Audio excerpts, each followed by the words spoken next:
All right, welcome. Today, Tim and I sit down with Luke Marks, our longtime project manager here at Reisinger Build. We talked to him about what brought him to us, his experiences here, and some of his favorite things about being a project manager at Reisinger Build. Yeah, something I found interesting about this conversation was him talking about him building his own house and all the work that he put into it himself was really impressive. Yeah, he's a very skilled guy. Yeah.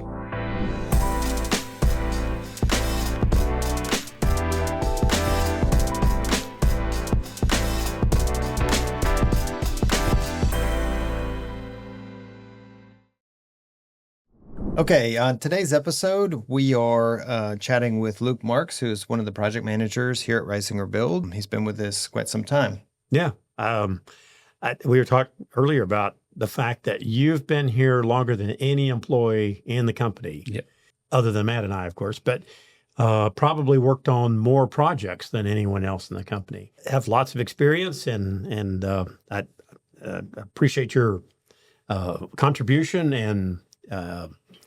and your enthusiasm over the years. But what we really don't know that much about is what led you to us. What's the story about Luke before Reisinger Build?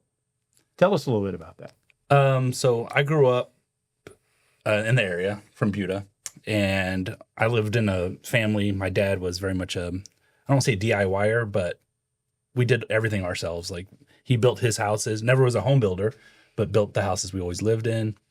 I think he did 3 or 4, and I have 2 older brothers and a younger sister.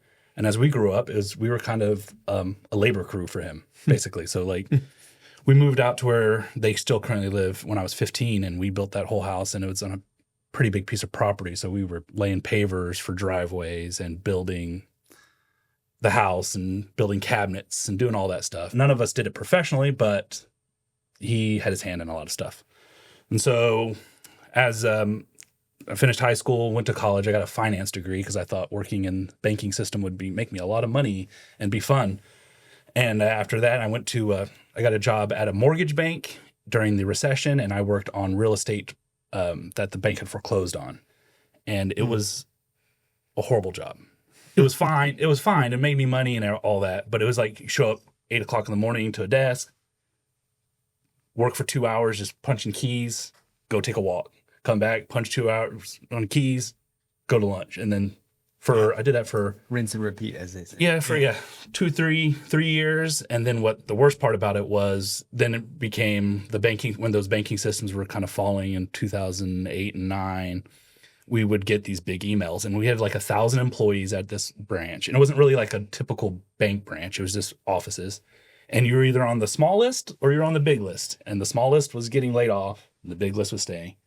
And then, so we did that for, 18 months, like every 2 months you'd get that. And some of the people that were on the small list were now working back again. So they just got laid off and then rehired and back. And so it was chaos. No real rhyme or reason to it. Yeah. You just never knew. And living like that really, like, I don't know, it's just unsettling. You just don't know what to plan for. I really didn't like the job anyways. Well, one day, I was on the short list. Yeah. So we go in, and they were getting rid of dissolving our whole department.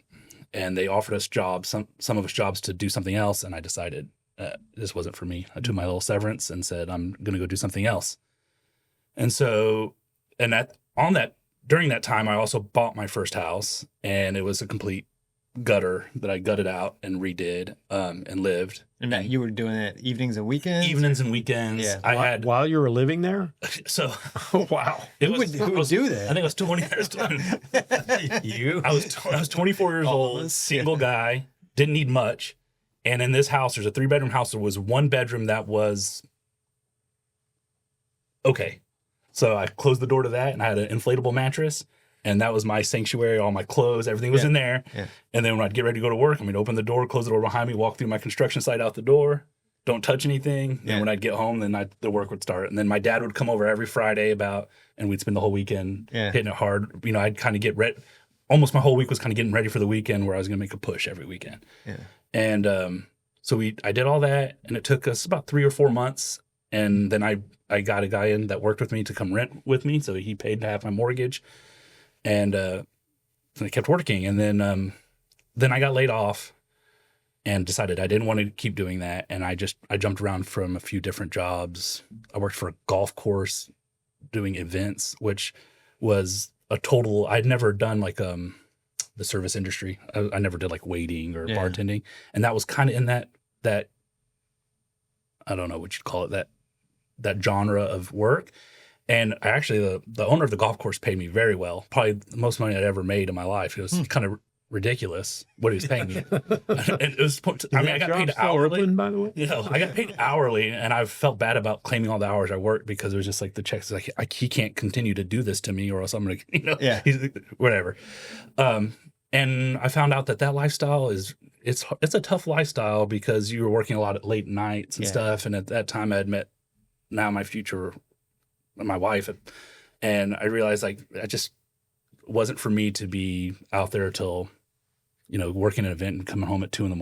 Right. And it's just not that it wasn't fun, but I could tell like this could like in the long run you can be one of these guys. Is like that's what you are, and I didn't want to be that. Yeah. And so at that time, Ryan Pica, who worked for Reisinger at the time, so he's married to my sister's married to his brother. So we know each other. We weren't great friends or anything, but he knew of me. We see each other at our nieces and nephews' birthday parties and whatnot. And he said, you want to come help me out? And so I said, yeah. So I came and interviewed with Matt. I don't know if I interviewed with you at the time. And I kind of got hired as Ryan's assistant project manager. Right. And kind of a labor guy too. So I would help Ryan out when he needed help, and then go and help at different jobs doing different things.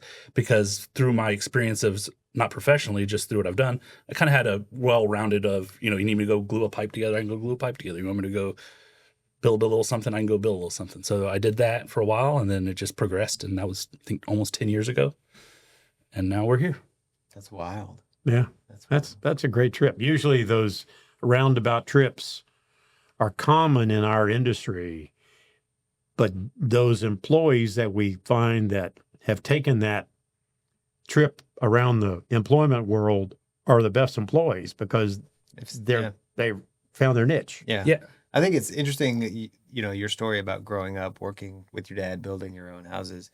I too grew up in a house that was being built as I lived in it. Mm-hmm. My dad, not a home builder. He was an engineer, did the same thing, and didn't know it at the time, but it definitely has a big effect on sort of your development as a person and how you see things and what you're willing to put up with living in a house. Yeah. That's like, my dad was a metal fabricator and an electrician. So same kind of thing rubbed off on me. Yeah. And I think the biggest thing it did is it just taught me that I've got two hands. I can do anything anybody else can do. Yeah. Right. Like it's just a matter of trying to learn how to do it and taking your time to do it and figure it out, whether it be carpentry work or whatever. It's like, yes, there's artistic skills to a lot of it that some people have or don't have or whatever. But man, if somebody else can do it, I'm like, in my mind, I'm like, I can do that. Yeah. Like there's no reason. And we would never call anybody to do anything. It was like, the toilet's broken. You don't call a plumber, you just fix it. And figure it out.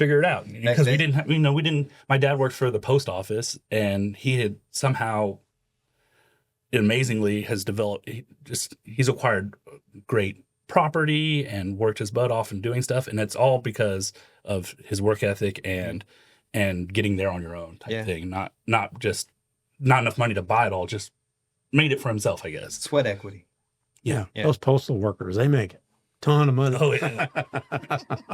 But he always told me he has a consistent job, and I had too many kids when I was young, and I didn't have time to not make money. So and he always had little side businesses too. Nothing ever did wonderful, but enough to kind of get you through. That's great. So great story. Let's talk a little bit about when you started here at Reisinger. I obviously was not around then, but I'm curious. We talk about our process a lot, and we are always striving to do better and refine the way that we do things. And not to say that we didn't do it right back then, but I'm curious just the different process that Reisinger Build had when you started versus now. How do you see that?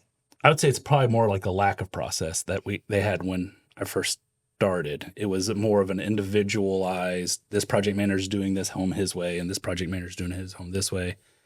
When I first got interviewed, we went to an office the office we had before the current one, and it was not, it made me have second doubts when I walk in. I was like, this is a premier builder. It was a mechanics garage. It was a mechanics garage that had one little office. The one on Burnett? Yeah. Had one little kind of office. I think that I don't even think the main office. That wasn't an office. That was an igloo cooler we made out of 2-inch polyurethane foam. And I think there's 4 or 5 desks in there. And like you get in there, you kind of side shuffle around all the desks to get around to sit down. And there's Matt going through his spiel and talking back and forth. And we had 1, 2, 3, 4. We had seven people in that 10 by 30 igloo cooler. It was even that big. I don't. With a little window rattler in it, just keeping it cold. And, so it was definitely the beginnings of what they were doing. And I know they hadn't been in that office that long, I don't think, at that time. No. And we developed that office into a nicer place and then moved here. But it also seemed like there's maybe 2 different groups of project managers that kind of did their things their ways and their ways. And since then, I think we've really worked on becoming more of a team and more of a process that we follow. That way we can keep track of things and kind of have the Reisinger way of doing things. Yeah, I get the sense. And when I first interviewed, it was sort of a point of pride that we didn't have project managers, we had builders. Like each project manager, like you're saying, was just an individual builder, all working under the same name, doing things individually, but together. Yeah. And obviously they were successful. I mean, the company's still around and it worked really well. But I think, as time has progressed, like, would you say that now there's a lot more collaboration between the project managers and versus being an individual? Yeah.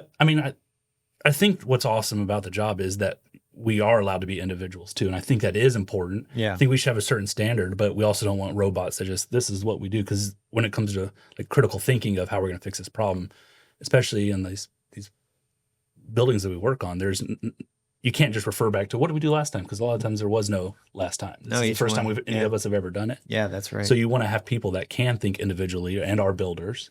But then there's also a certain amount of standards of, especially with this building science, the waterproofing and the things that we know through experience have not worked in the past, and we don't want them just let a cowboy go out there and, we've already had a window leak because we did it that way. Right. We want to learn from that and be able to not have that again. Yeah, and that only works if we work as a team and learn from each other and follow those guidelines. Yeah, share that knowledge between. That's over time, the longer a home builder has had history of working with clients and architects and building projects, they develop a sort of an intellectual bank of knowledge, or let's say corporate lore, company lore about what has worked and what hasn't. And in the context of what you're saying, that it's great to have individuals who can think for themselves and solve problems, but that works best in the paradigm of sharing the information and gleaning those little tidbits from other people who've had similar experiences. So you probably share more than you get because you've been here a long time and you have hands-on knowledge of how those things work. I've seen a lot of myself and other people have failures of things and learn from, and that's what we're doing. We always, the goal is each home we build is better than the last because we've learned a little bit, I'm not saying it's bad. I mean, the house there might be nothing wrong with that, but it can be better. And we kind of learn for sure that it can be better. Yeah. Given that we do have these individuals, everyone sort of manages projects differently, and they have their own strengths and weaknesses. What would you say, what do you enjoy most about the building process and being a project manager? The brainstorming to figure out a problem. I like talking it out with a couple people about just whatever the issue is. Like, we can figure this out back and forth. I'm like a big believer in like, there's no stupid questions or ideas, no stupid ideas. Because even though an idea might be silly, I'll still throw it out there because it might just change the way we're thinking about it. Absolutely. Right? So the solution might have nothing to do with what I just said, but it might just get us out of the box of thinking this is how we do it. And no, that's stupid, but now that I think about it, what about doing this, Yeah. And And that is such a big part of our job as project managers is problem solving. yeah, and it could be a design problem solve. It could be, anything. But I think that's my favorite part, is just trying to figure out ideas of how to get around a problem or Yeah. whatever. Yeah. And I think, that is a skill that you develop. It's a skill that you maybe innately have. But definitely the experience, like we were just talking about, of these failures and successes over time sort of help you then build that knowledge base of being able to solve a problem. You're like, oh, you know what? This is similar to a problem I had 6 years ago on this house. Not the same, but this is what we did there. Maybe we can implement that solution in Yeah. some way. And I think it helped me when I first started because I didn't have any professional experience. That I tried to go to every project that was, it didn't matter who the project manager was. I tried to go see what's going on, and just being around it and surrounding yourself in it, you start seeing the issues, Yeah. other issues. And we were pretty good about continually having meetings with everybody to discuss our problems and our situations. And that's all to help out the next time, right? Like, it's a brainstorming session, and next time it might not be my problem, but Daniel had a problem on his project. Well, next time it comes up, oh, I remember how we fixed it, or what what not to do, at least. Yeah. Try something new. So I think something great too that we do, we have these bi-monthly? No, twice a month project manager meetings. yeah, every other week, yeah. Yeah. And that's a chance where we each kind of go through our projects and the progress, and we have a chance to talk about these sort of things and share it real time. Yeah. Yeah. I have noticed that probably more than most project managers, I won't say all, Luke seems to be familiar with other project managers' projects.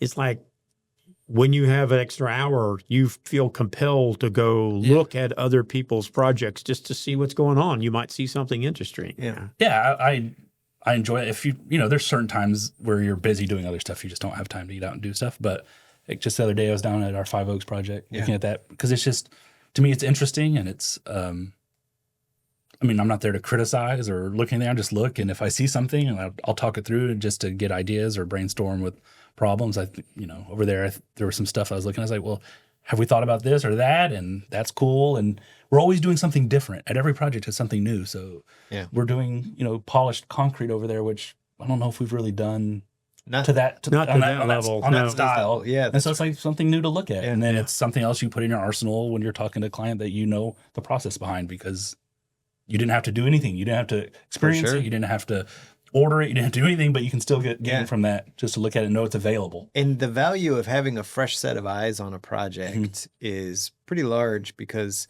Cam and Emma and I are on that project on a daily basis, and you can't see the forest for the trees. Like you see the same things every day. Well, having someone come visit the project, once a month even, with a fresh set of eyes, all of a sudden, like, you had questions about the drainage that we maybe hadn't even thought about. I think that's pretty cool. It was weird when I started. It was like in the middle of COVID.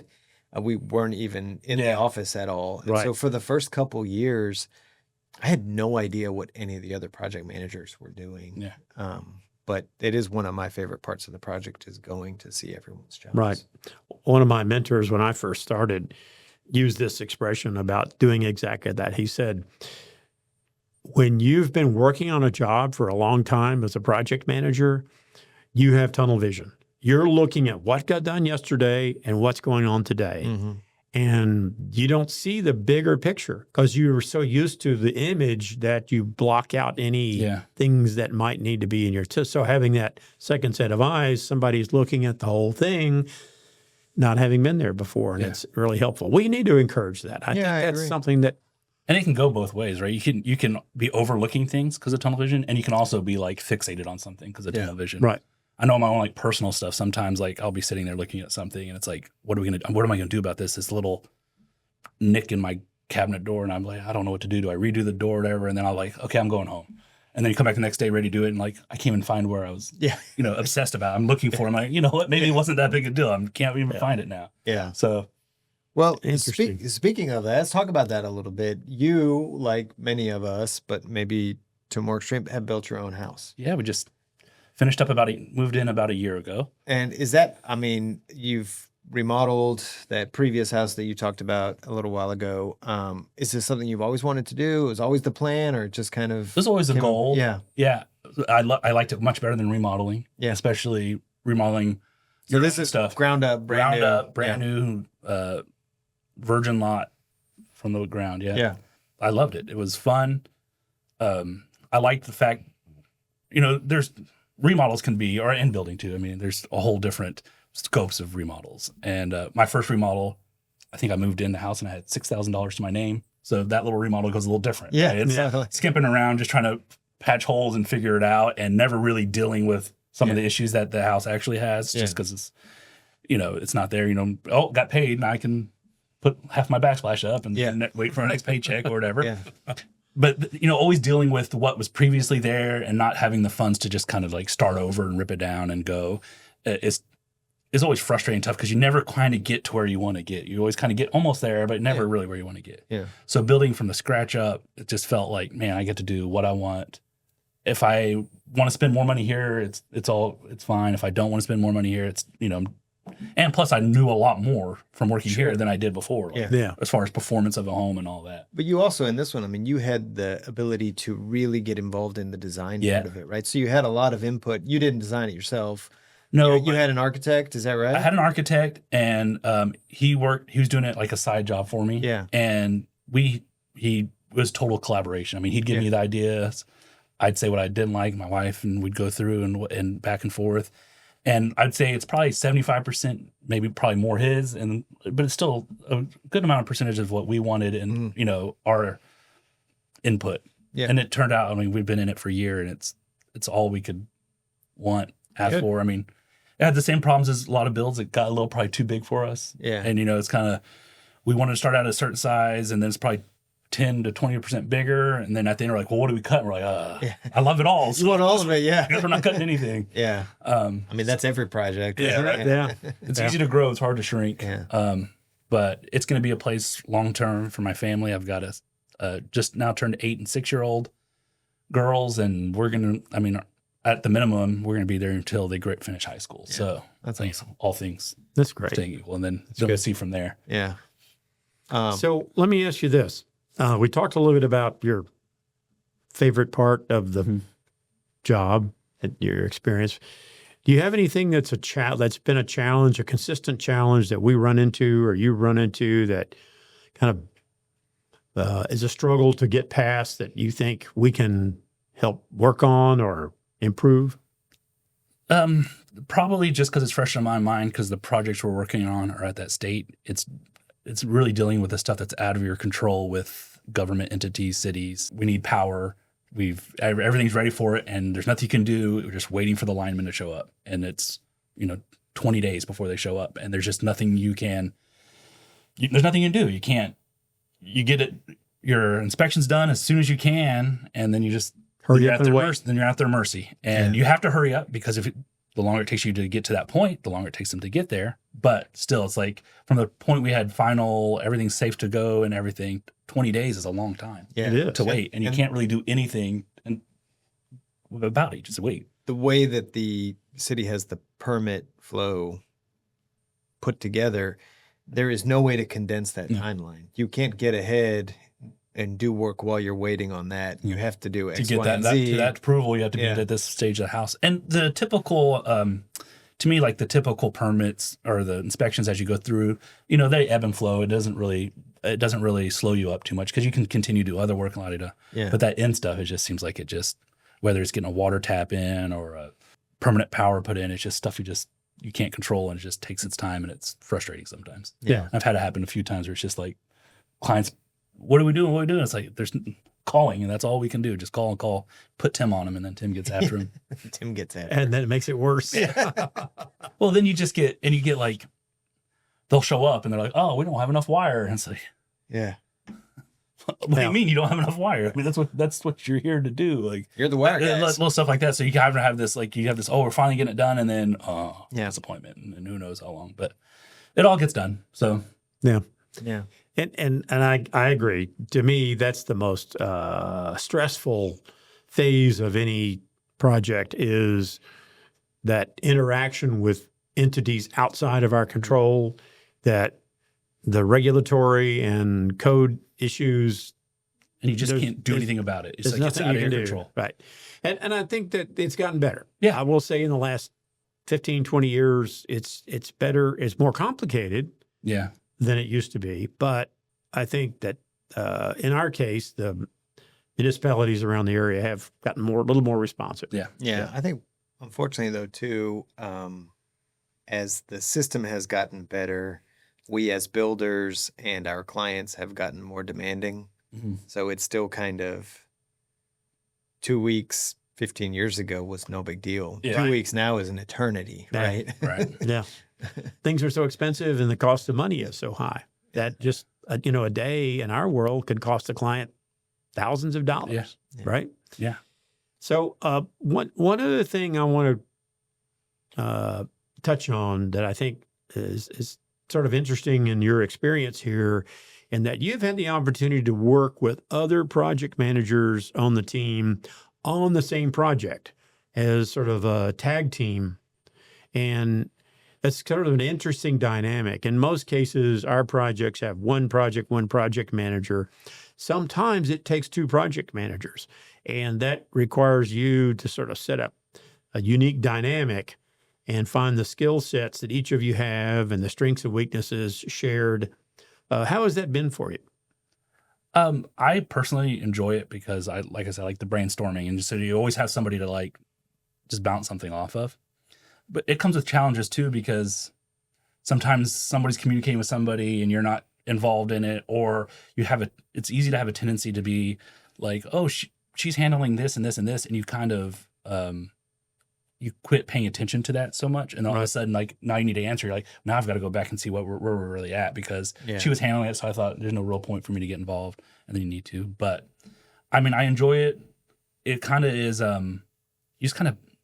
It starts out, you kind of just play it by ear almost. You just kind of start feeling each other out. You kind of let the project develop, and you just kind of fall into your little groove of, I'm doing this, you're doing this. Right. And we work together, and it seems to work out pretty well. Yeah, as long as you've got that defined division of labor, and each of you understands what tasks are. And it helps if you like the person, and you're, it's not like, Yeah. willing to like, that's true. I'm willing to talk to any of the one I've worked with. I'll call them or just sit in the office and we'll spend 20 minutes talking about nothing to do with work. And that sounds silly, wasting time, but it's also just, you have a relationship where you're not like hiding something from them, or you're not embarrassed that you didn't do something or this. It's like building that about rapport, it.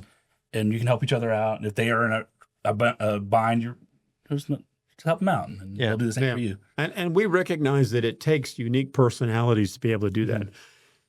Again, home builders, project managers, people in our industries, we all have egos. I don't know that many of us would be here if we didn't have an ego and we were really proud of what we do and what we know. And that's fine. That helps us be better. Yeah. But sharing that on a given project and taking and giving credit is a big challenge, and I think you've done a really good job at that. Yeah, I agree. I kind of look at it more as like let's get credit for like us, like the company. Yeah. I don't need individual credit. Just let's make Reisinger builds an awesome home, and just be proud that you're part of that, and that's good enough. Tell people, be proud when you say I work for Reisinger, because we do good things. And that's shown by happy clients, which is what we strive for. But I think too, going back to the personality part of it, part of our job is recognizing when we do team people up, who do we think is going to work well together. But also it has to be the appropriate job and actually need two project managers. And I think that sort of varies as well depending on what phase it's in. So in some instances, you've got two project managers working on the same project full time. And then other instances, as the phase of the project progresses, maybe one of the project managers can focus more on another project. Like 80-20 type thing. Yeah. So, but I think it really is important for us to manage that as well, to make sure that the people that work together are compatible. Yeah. Cool. Can we go back to your house just for a minute? Anything. Something that I think is really... Can I point out that Daniel is also working on his house, and he's actually picking Luke's brain about... That's some idea. I'm the only one from the company that I've allowed to come take a look. His house is amazing, by the way. Yeah. It absolutely is amazing. But going back to sort of the beginning of the conversation, when you made the comment about, well, I mean, I've got two hands, and if somebody else can do it, I can do it. I don't know that everybody has that mentality, and I think it's really admirable. But where you have put that into practice, that I think is absolutely amazing, is you built your own cabinets for your house, full kitchen, all the cabinets, and they're beautiful. Is that the first time you've done that? Like, how did you? Did you watch a video? Like how does that just happen? The first time to that scale, I've done little things, but videos and just time and And that you did do the design work yourself, yeah, I right? did all that.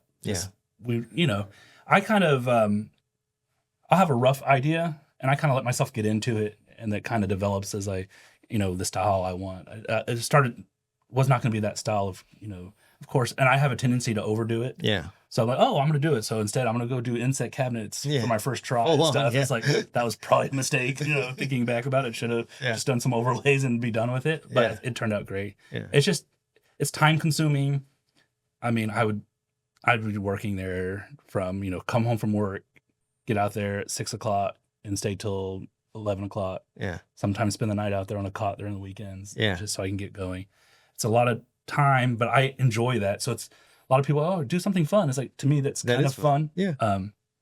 At the beginning, especially. And then at the end, you're like, okay, I'm ready to be done. But yeah, just, previous knowledge of how things go together. Yeah. And videos. Well, they look amazing, and I'm really astonished at what you've done. That's great. You save, if you can do it, saves a lot of money. Saves a lot of money. I mean, I don't know how much that cabinet package would have cost to order for my kitchens, but I think I did it for $4,000 or $5,000 in materials, and then labor was nothing. And then, so it wasn't just an excuse to be able to buy new tools. Well, that's, No, actually, we used our tools. No, some. But I had this idea in my mind. I was like, I'll budget this much for cabinets, and I'll do it myself, and I'm going to get a big drum sander or something. Yeah. And then it comes down to spend the money on it, and you don't want to. Yeah. Because it's like, I don't have to have it, and then it was going to be my excuse to kind of build out my shop a little better. Yeah. When the rubber meets the road, you're still spending the money. So whatever. Yeah. And it's when you're working on a tighter budget,